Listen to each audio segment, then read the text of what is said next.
తెలంగాణలో వచ్చే ఎన్నికల్లో మరొక ప్రాంతీయ పార్టీ రంగంలోకి దిగబోతున్నట్టు.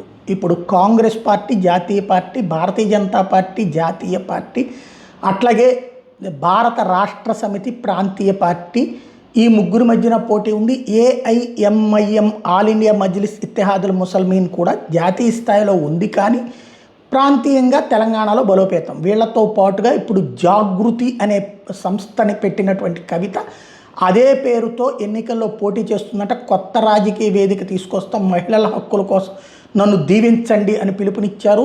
తన రాజీనామాని ఆమోదించేయమని పునరాలోచన లేదని చెబుతూ ఇరిగేషన్ కోసం లక్షల కోట్లు ఖర్చు పెట్టారు, పేదలకి ఇళ్ళు కట్టలేదు, అదే మేము వస్తే అద్భుతం చేస్తాను, రాష్ట్ర విభజన తర్వాత అద్భుతం జరుగుతుందనుకుంటే నాన్నని మోసం చేసి మా నాన్న మంచోడే, మిగతా వాళ్ళు చెడగొట్టారు అంటూ ఇప్పుడు గన్ పార్క్ దగ్గర అమరవీరులకు నివాళులర్పిస్తూ జాగృతిని రాజకీయ పార్టీగా చేస్తూ ప్రకటించుకొచ్చింది కవిత. అంటే ఆ మధ్యకాలంలో వైఎస్ఆర్ కాంగ్రెస్ పార్టీని కాస్త కాకుండా కొత్తగా వైఎస్ఆర్టీపీ, వైఎస్ఆర్ తెలంగాణ పార్టీ అని పెట్టి రాష్ట్రమంతటా ఎన్నికల్లో ప్రచారం చేసి ఆ పైన పక్కకి వెళ్ళిపోయింది.